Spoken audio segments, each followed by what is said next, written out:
Pretty spiritual. Hi, I'm Shay. And I'm Amy. And welcome back to another episode of Pretty Spiritual. Hey hun, how are you? I'm good, thank you. How are you? I'm really good, thank you. Good. So, before we get into things, high vibe, low vibe. So, low vibe, more car troubles. Oh no. My partner's car is currently in the garage and needs quite a bit of work done. He's having his MOT in service and yeah, it's turning out to be very expensive. It was much easier when we flew on broomsticks. And then my high vibe is, since we've been on our retreat and I'm in this kind of powerful, feminine, go, and really embracing what I want from my businesses and what my future looks like, I have progressed in a short period of time. And this is not like you. No. I'm going to be building my outdoor garden room. And I'm so excited. Yeah. And I finally got approval to be able to do it. So I need to then start looking at kind of what to do next. But a week ago, it was just a pipe dream. I know that's one of my ADHD superpowers. Like, if I want something done, it's getting done. Mm-hmm. It's going to happen. But yeah, I get to start planning putting my pod in the garden, which will really kind of open up for the next stages of my business and me. So I'm really excited for that. So that's mine. What about you? So my low vibe, also car related actually, is that me and my husband went to go and view a new car, and we got halfway there and realised that we didn't have our driving licences on us. So we would have got there and then not be able to test drive said car. So then we had to drive all the way back home and grab them and then go all the way back there again. So yeah, that was our low vibe. And then my high vibe is that I have booked a little holiday. So I'm very much looking forward to that. So I'm going away next month to my literal second home. And that'll be really nice because I've not been for what feels like forever. It was actually only about 6 months. But is it only 6 months? Yeah, it does feel like a long time. It has been a long time this time. So I think it has been, probably about 6 months, maybe 7. So yeah, I cannot wait to get some sunshine and relax and just have the best time. So yeah, jealous. I'm looking forward to that. So what are we talking about this weekend? So this week we're talking all about courage, motivation and new beginnings. And that's perfect because it ties in with the new moon in Aries on April 17th, which is all about action and new beginnings. Yeah, and I feel like when we get to this time of year, we all go through a phase where we really want to start spring cleaning and making space for new things and new beginnings. Yeah, so as we're moving into Aries and we've obviously got spring equinox, Aries is the first astrological sign, so essentially it's the astrological new year. So we're starting afresh. So that is the true meaning of this time and space that we're moving into. So that urge to spring clean and clear out and start afresh it's correct as per the timeline that we're on. It's really funny how we have these things like spring cleaning that are just part of everyday mundane life, I guess, that fall into the astrological side of things. But yeah, I'm very much in that mode at the moment. I want to clear out the whole house, start getting rid of furniture, clear out the garden, obviously planting new seeds to grow into obviously summer. It's pretty cool that kind of human nature is to kind of go along with that. Definitely. And we've talked about this before, haven't we? That a lot of us are in tune with nature's cycles and the astrological cycles as well without even realising it. And this is just another example of that. Yeah. And as I mentioned in the last episode, I am so excited that spring is coming. Yes! Because I am thawing. I can feel myself thawing. Like the nice kind of like lighter clothes are coming out. I'm feeling more happy, kind of and joyful. Not that I'm not happy and joyful most of the time. But I definitely, I would say I definitely feel like I'm thawing. I'm like Mariah Carey at Christmas. You're defrosting. I'm defrosting. but I just have like this excitement to kind of be out in the garden, be with nature. And I think one of the most important things for me with gardening, I'll use gardening as an example, is being able to plant these seeds and watching them grow. And that's so applicable to things that you plant now within yourself, and watching over the next kind of 12 months throughout the rest of the seasons, in a year's time where you'll be. Yeah, all exciting stuff. I love it. It is. It's a very exciting time of year. Yeah. So I know you've just mentioned feeling really energized and looking forward to the new season, but not everyone necessarily has that same level of motivation, and some people find it quite hard to change from winter to spring or to make those transitions. I think a lot of people, we quite enjoy the hibernation of winter, and then when you move into spring it's a bit like, oh, okay. So I think it's important to talk about how we can really harness and work with the energy rather than trying to kind of fight against it. Yeah, because not everybody's like me that's like sat there waiting for spring to come around. I completely get that. And it's not as easy for others as some. So why do you think starting something new can be quite difficult for people? I think it's often about stepping into the unknown, isn't it? We all like to feel comfortable and stable, and we all have our comfort blankets of things, whether that's our home, our job, our relationship, or whatever it might be. We like to feel comfortable, and I think quite often we start getting nudges that we know something's not right and something needs to change.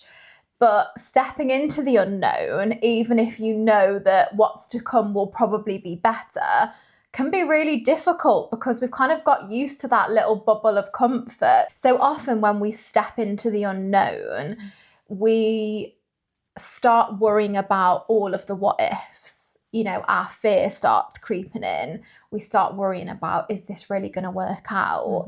Is this really what we want?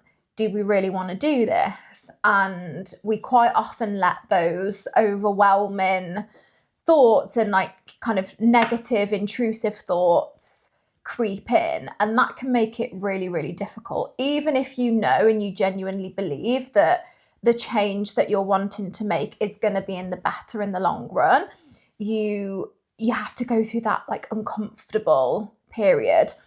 I think the other thing is that sometimes when you are at a certain point in your life and you've kind of got this goal of where you want to be, it can feel really overwhelming because it feels like there's just so many things that you need to do and so many things that need to happen before you can get to that place.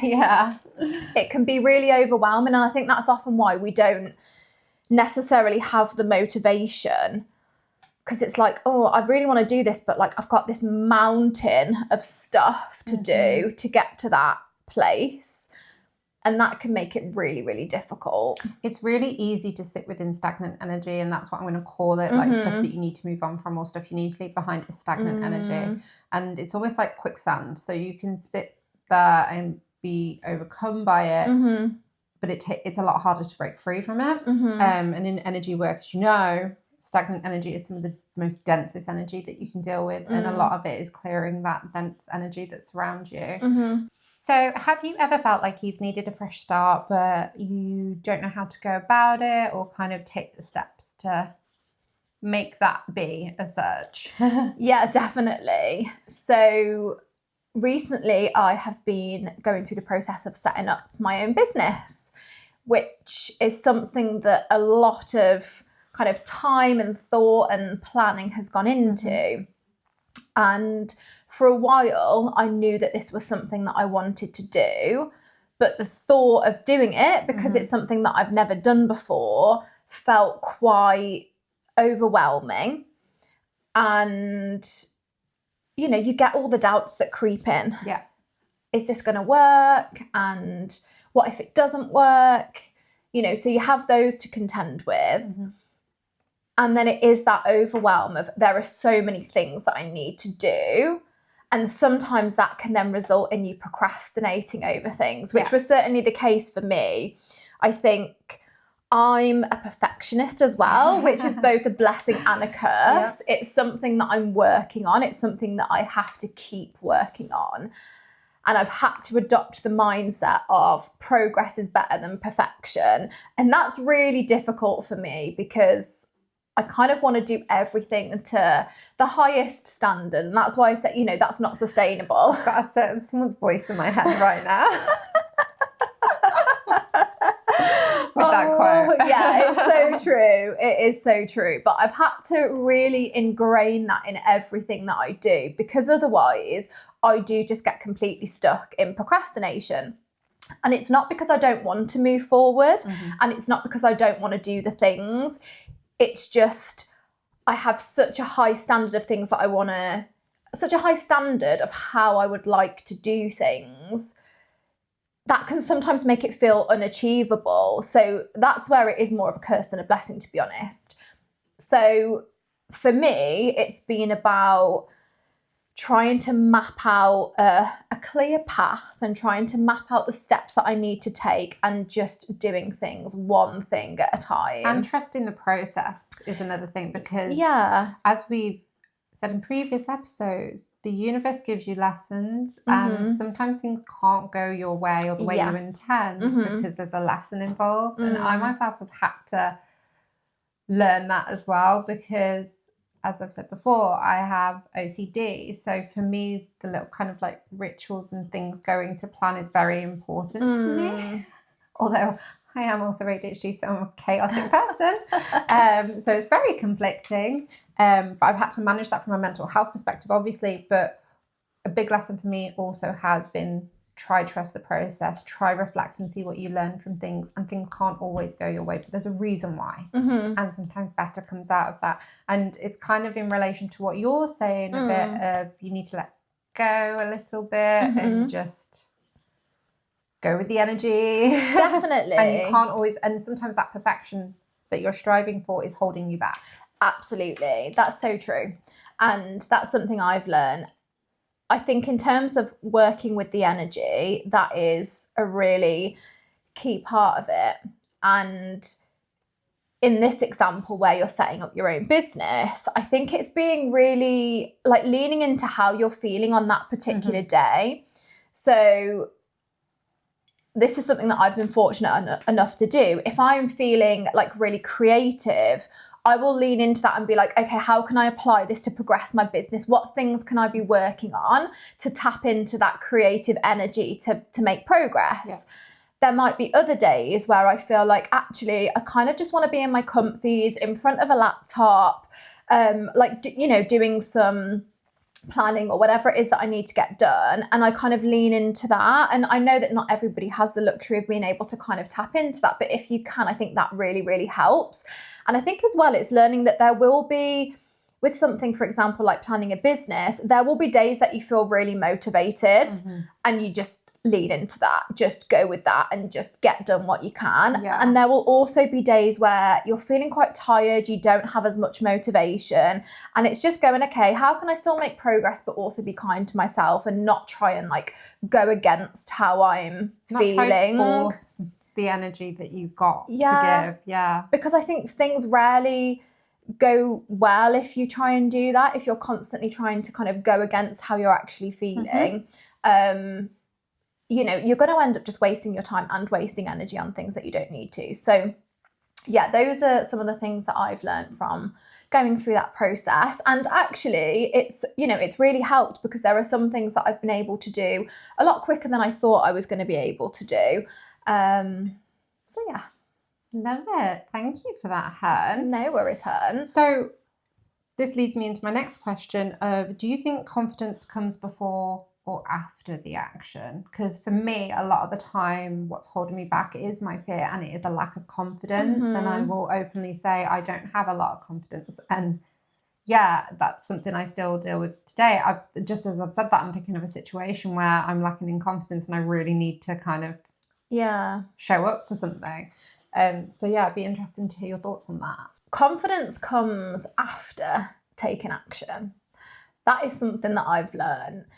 Nobody goes into something new feeling confident or very few people do. If you're one of those people, please get in touch and tell us your experience. That would be great. That would be great. Do you know what? I think it's trial and error, isn't it, with things? So whenever you're starting something new, you're still learning, and that's okay. And I think what builds your confidence is taking action, making progress, learning along the way, and then you learn what works, you learn what doesn't work, and then from that you start to become more confident, and then that's how you ultimately become an expert in whatever it is that you're doing. And you can apply that to any situation, whether it's a new job, whether it's starting a business, whether it's, it could be learning a new skill. Yeah, learning a new skill, starting a new hobby. Like, nobody does, a couple of hours of something and then they're an expert and they're suddenly really confident in it. I'm going to use a really silly analogy, but it just shows how it can be applied. So when I started making traditional carbonara, I was like, okay. I love how this relates to last pasta. week, didn't I? When I started making traditional carbonara, I was like, okay. And more as I've got, because with confidence comes competence. Absolutely. That is the other thing. Sounds so corporate, that. But I think I texted last week to you and your husband. I was like, I have smashed this carbonara. That was one of my high vibes. Yeah, I've smashed this carbonara. And it's right. The more you get comfortable with doing something, the more confidence you build up doing it, the better the results. And it's not to say, first off, the results aren't going to be where you want, but with confidence comes better results. Absolutely. And I want to try your carbonara, by the way. Sure. So bringing things back to the new moon, what is the benefit of setting intentions at this time? So the new moon is the first moon of the lunar cycle. So we'll just say that there's 4 stages. There's more. So setting your intentions in the new moon is a really good way to start afresh for the lunar month. And being able to plant the seeds for things you want to grow over that 29.5 day lunar cycle, however you want to call it. And then you obviously have waning, waxing, and full moon. So by the time that you get to the full moon, where you're releasing, reflecting, letting go of things, you would have had a full, let's call it 30 days of experience and sitting with this intention. So I really like intention setting on new moons because it gives me a time scale to work with. And I mean, moons are used for all sorts of kind of planning and doing things like farming and whatnot. So yeah, setting intentions at new moon gives you that starting point. That's why I feel very strongly about it. Without getting too woo-woo, it is essentially just like look at the new year, where people set intentions for the new year and set New Year's resolutions. Each month you're being given that starting point, that fresh start. And it just gives you a timescale to measure that on. Definitely. If I make it as mundane as possible and strip the spirituality side out of it, that's why I like setting intentions on a new moon. That's really interesting. And like you say, it's almost just harnessing the energy. I think a lot of people will be familiar with, it's the first of the month. What do I want to achieve this month? So it's similar, but you're working with the lunar cycle rather than the calendar month. Exactly. Okay, perfect. So what kind of intentions feel right for harnessing the Aries energy? So Aries energy, Aries is the first astrological sign in the chart. So it's all about initiation and kind of, I would say, starting projects you've been overthinking. It's ruled by Mars, which is the planet of action and desire. And it's essentially the just do it planet.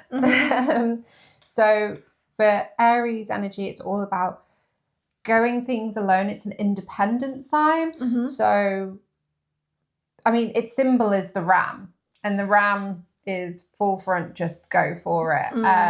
Act on your impulsiveness as such, or when you've been sat thinking, I'd really like to just do it.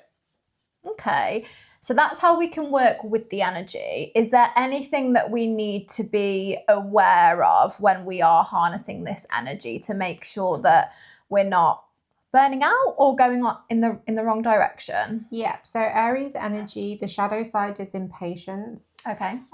So you might find that your fuse is really short because you're impatient. I mean, I'm an Aries moon and an Aries rising. So Aries rules my big three. And I know that I have the mentality of impatience constantly, that I need to check myself, because if I want something doing, I want it done now. If I want to start a project, I expect to have that project done within a week. Yeah. Like my pod.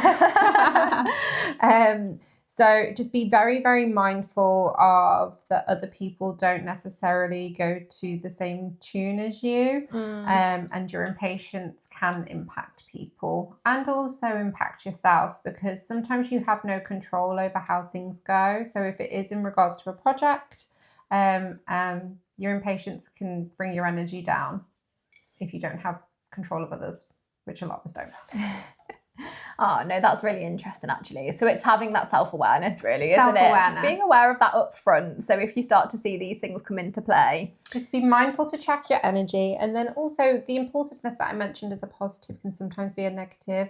Just make sure what you are doing isn't going to cause you issues down the line. So things like impulsive spending and spending a lot of money on a project that, if you end up leaving things half unfinished, can be a hard pill to swallow. And that does tend to happen with Aries energy. God, how many projects I've picked up that I've left unfinished. And then you're like, oh, I've wasted all this money on crochet needles and wool. That kind of thing. Yeah. And I think something that can be quite helpful as a tool is thinking about what is it that you're wanting to achieve? Why is it that you want to do that? And what benefits will it bring to you? Is this something that I'm looking at purely in the short term, or is this something that I see as a long-term future? And it's almost doing that check-in with yourself and answering honestly. And I think that's a tool that can help you to make sure that any action that you are taking is truly aligned to you and your future and the direction that you're headed, rather than just, oh, I've had this idea and I now want to use the energy to run with it. So it's just kind of having that little check-in with yourself and then going, yeah, okay, I'm happy that this is in alignment. Let's move forward. Yeah, I think for me, I'm the queen of, I want to do this now. Yeah, and then suddenly I've got a new hobby. But one thing I've learned over this last kind of 12 months is a lot of the decisions I've been wanting to make are in regards to business. So I've really had to look at, is this scalable? Is this something I can continue? Is this something I can grow? Or will it stay stagnant? How much energy am I going to be putting into this? And what will I get in return for this? Not necessarily monetary, I mean just like energy back as well. And that, being able to sit and reflect on that before starting a project and consider those things has been such a powerful tool for me to learn, which is something I never had before, because although I still have the impulsiveness and I have the motivation and to get actions done, I'm very more mindful of what those look like now. And I mean, with regards to my pod, I was waiting on approval, wasn't I, to have that done. And a year ago, I'd been so impatient, I'd been waiting. But I've left it a week and I've been able to, I mean, I did chase it, but today. But I think that was a good time period. So I wasn't pulling people into my whirlwind as I would before. And I think part of that is trusting the timing of things and trusting the universe. And it goes back to what we've said before about not forcing, like working with and going, right, I think this is what I would like to do. I've taken the steps that I need to try and make this happen. If this is right for me, it will happen, and it will happen in divine timing. And that can be really difficult, especially if you're somebody that kind of wants to have that control and push things forward. But that is growth there for you, that you've done that. I'm the person that went to go pick my partner up from a service 4 years ago and walked out with a brand new car. So, you know, this is growth. Oh, this is growth, definitely. But yeah, and what you've just said is spot on. We were talking about it earlier. I've thought to myself, I would like to have something in my garden for me to be able to do things and grow my business, and it's been kind of a pipe dream. And then I had blockers in place. was like, oh no, money or whatever. And then it's literally the universe has aligned along with certain situations as well. And it has been divine timing. So it is about trusting the process. Definitely. So I've just talked about things flowing quite naturally, the universe kind of going along with my intentions. But about 3 to 4 weeks ago, I felt very, very stuck. And I think it's really important to say it's normal sometimes to feel stuck. I'm not one of those people that everything goes my way. It's great if you are, but I don't want to take away from the fact that there are those feelings as well. And it's a very real feeling to feel like you're stuck, you're stagnant, and you can't get out of it. So what would you say helps you when you feel stuck? So I am a Libra, which is all about balance. You sure are. So I often get to places where I keep myself stuck in my own head. So I will overanalyze things and I will weigh up the pros and the cons. And this isn't necessarily a bad thing, but sometimes this can prevent me from making progress. So something that is really practical that I do is I kind of do a bit of self-coaching with myself if I'm feeling a little bit stuck. So I will be thinking, okay, like I know I need to move forward, but just something is preventing me. So I will start kind of analysing, okay, what is it that is keeping me stuck? Is it that there is something like physical in my way that means that I can't progress? Or is this something that is happening internally? And I'll start asking myself these types of questions to try and get to the bottom of why is it that I'm stuck? And if it's more of a courage thing, so for example, with my business, for a while I was like, I really need to start putting myself out there and I need to start posting more on social media. And I realized that that came back to a bit of an internal fear that I had around the fear of being seen. And I think a lot of people actually have that. So it was kind of like, okay, what is it that I'm worried about? What is the worst that can happen? What is the best thing that can happen? And what small actions and small steps can I take to start kind of working towards that? What I also sometimes think about, and this, I heard this analogy online probably sometime last year, and it really, really stuck with me. Right. So I heard this girl say that when she's stuck in procrastination or she feels like she can't move forward, she will think about the person that needs to get XYZ done. What do they do? What do they look like? How do they operate? And how do I like put that suit on today?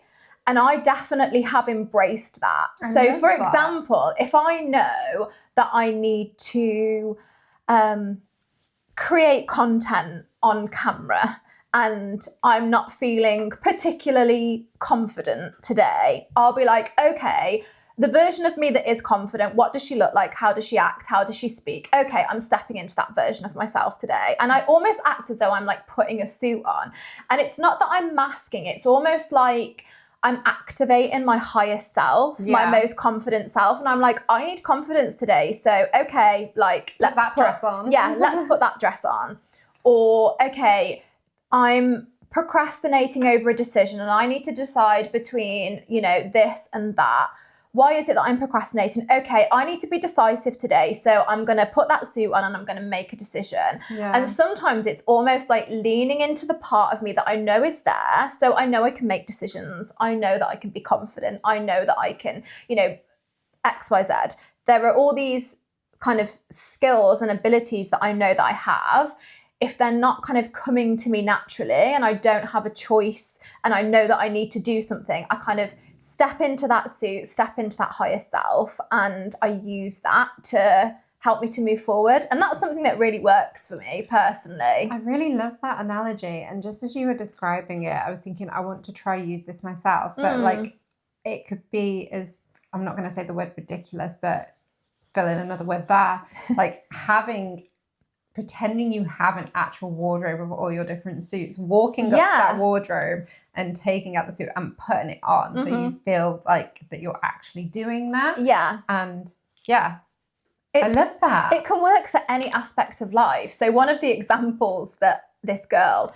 I'll have to try and find who she is because I feel like I need to try and credit her somehow. But it was just on TikTok, and she was saying when she knows that she needs to clean the house, and she's like, you know, when you're like sofa rotten and you're like, oh, I know that I need to clean the house, but like I just don't have it in me. She'll literally be like, right, activate speed cleaner mode, literally like put that suit on and just like whiz around the house. And you can, it's kind of just embodying the person that you need to be on that day. I love it. And, you know, it's not trying to be somebody else. It's just trying to be that version of you that you know you need to be in that moment to help you to move forward. I love this. Yeah, I think that works for me personally. So you'll have to let me know how you get on. I'm going to try that over the next few days. Love it. So I'm kind of asking, I mean, this is a situation, I've been in multiple situations like this, but I'm sure a lot of people relate. So what would you say to someone that knows they need to change, but they feel scared to? I would say change often feels uncomfortable, but it is where growth happens.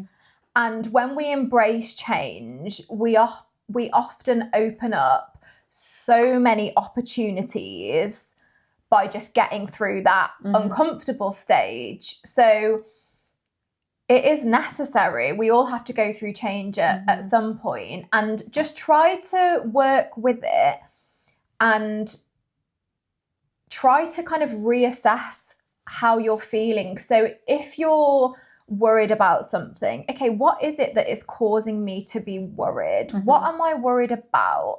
How can I mitigate some of those worries? You know, and you're kind of doing that self-coaching and that self-reflection, and you're kind of coaching yourself through that situation.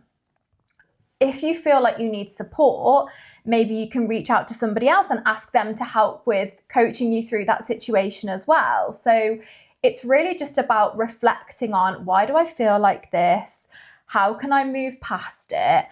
And keeping in mind the reason why you want to make those changes as well. Like, what are the benefits going to be to you? If it's, you know, I want to change my career, that can feel really scary. But what benefits will I see from that? Is it that I'm going to be in a job that I feel more aligned in, or in a company that looks after me better? You know, if it's a relationship that you know that you need to leave, okay, what are how am I going to feel once I've left it and once I've kind of healed from that? How's that going to feel to me? If it's that you want to start a business venture, it's, you know, it's kind of focusing on, okay, the why is it that I need to do this, and always having that in the back of your mind, and taking it from there. Yeah, and I mean, what I'm about to say is nowhere near as profound as what you've just said, but it's something you taught me. And for some people, change can be overwhelming because you have 10 billion other things going on in your head as well. So it's really hard for you to process what that change looks like, or move forward with an action that will bring change in your life. And it's just a simple thing that you told me to do a few weeks ago when I was getting overwhelmed with lots of things going on, and that is brain dumping. And being able to get it all out, to clear that space, will sometimes help you process change and actions that need doing better. Yeah, no, that's so true. I think that works particularly well when you're feeling overwhelmed, and you know that you have so many things that you need to do. Like you're saying, you don't know where to start. I mean, I live my life by lists, but I do constantly brain dump, and then that just helps you to focus as well, especially if you have got so many different things that you need to do, and you're struggling to create a plan. Sometimes in our head, we'll set ourselves up for failure because we'll expect ourselves to do like 10 different things. And then when you write a list, you're like, this really isn't going to be actually achievable in the time that I've got. And then you have set yourself up to fail, because by the end of, you know, the week or whatever, if you've not done half of those things, you're kind of like, oh, like, I've not done everything that I wanted to do. Whereas if you've gone, okay, there's a lot to do here, I just need to do 2 things this week. You get to the end of the week and you're like, okay, I've done what I set out to achieve. And that helps you to keep the momentum going. And I think that's where, bringing it back to what we were saying earlier, that's where the motivation and the confidence and the competence then starts to come in, because we've kind of got that plan and we've set ourselves up to succeed, rather than like, we've got 10 things that we need to do and we need to do them by tomorrow. So yeah. Have you got any final words for our listeners? Yeah, so the new moon in Aries is just a reminder that you don't have to have everything figured out. You just have to be willing to take the first step. I love that. Thank you.